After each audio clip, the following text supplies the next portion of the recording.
Hi, my name is Max Lagasse from the Little Otter Flower Farm.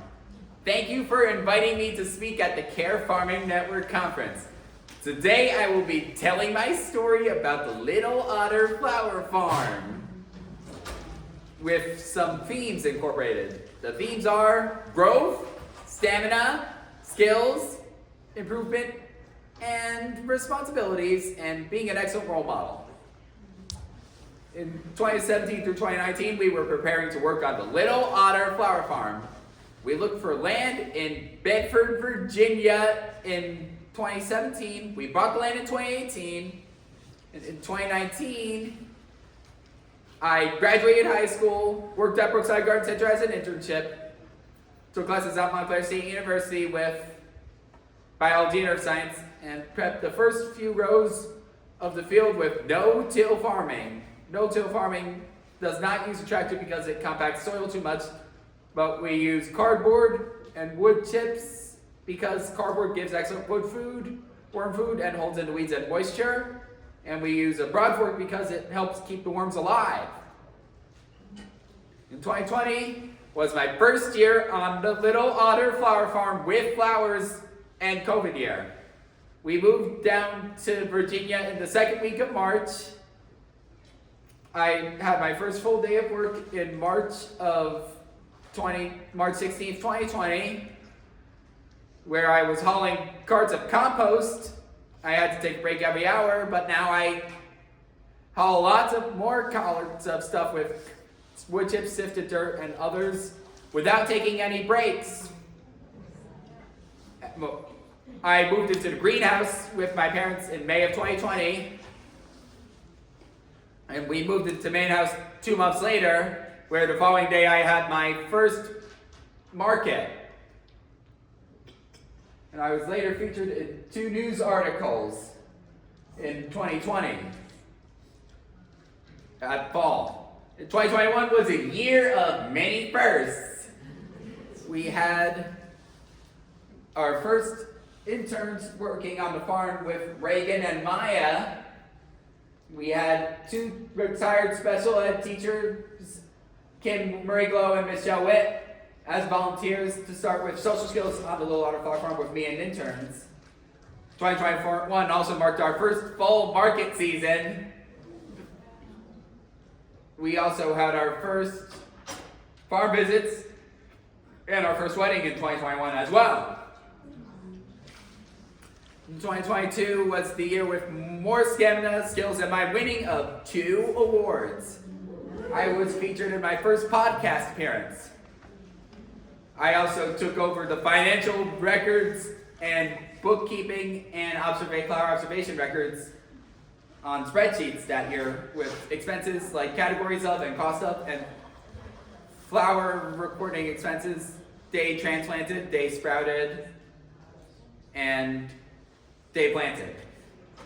And I also took over using the credit card gizmo at the farmers market. We also did our first market gardens in May of that year. I also won 2 awards in 2022.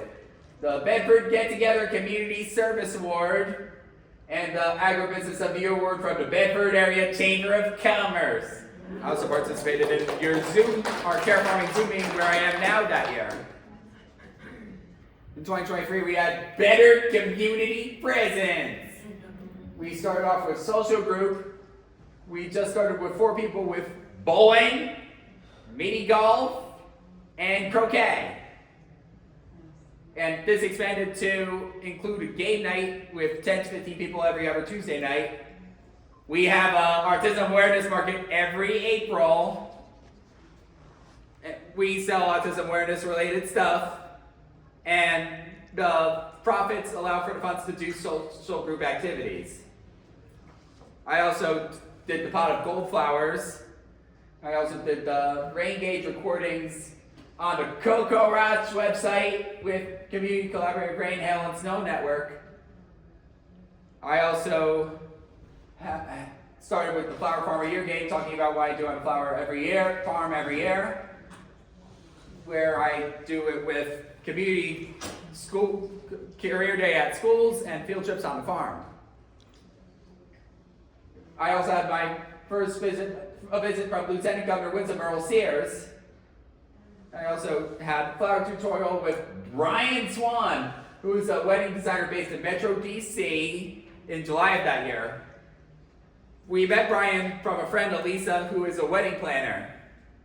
Brian Swan taught me how to make the flower sign and be more efficient with my arrangements. He also taught me how to make wreaths, garland, and hand-tied bridal bouquets. 2024 was the year I became more independent. I was featured in the Virginia Bride magazine, where I have outside on display in spring of that year. That's my first statewide magazine feature. I also took my first solo trip to London without my parents, where I was more responsible, being independent, and doing more things. I took over setting up the stuff at the market, tables, banners, and flowers, and the cones and signs. And I even had my first solo market pick that summer picture here. And 2025 was the season of kindness, where we had a goal to deliver 500 random acts of kindness throughout the year. A random act of kindness of flowers is an arrangement of flowers delivered to a person or organization anywhere in Bedford County for $10 at the market and $15 online. In order to do random acts of kindness, I first call the person to see if he or she can be home if I have to deliver to a residence, plan the deliveries for today, and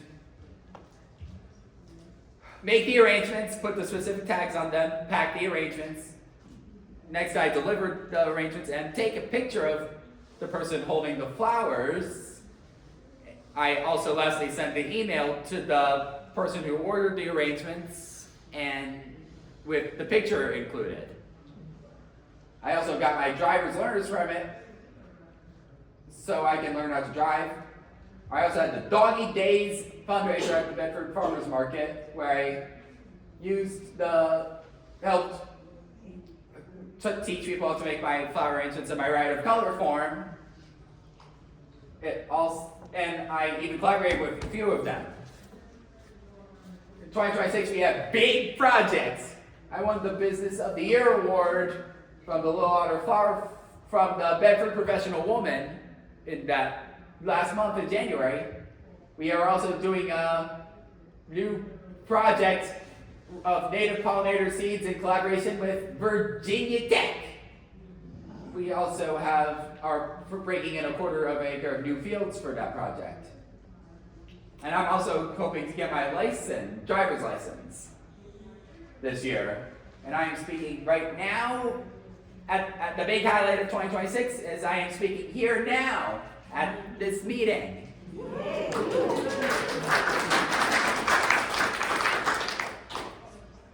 In conclusion, I have been doing great work on the Little Otter Flower Farm for the first several years. I have also been will keep empowering on the great work I'm doing. And thank you for letting me speak here at the Care Farming Network Conference again. And can you save questions I have questions at the end.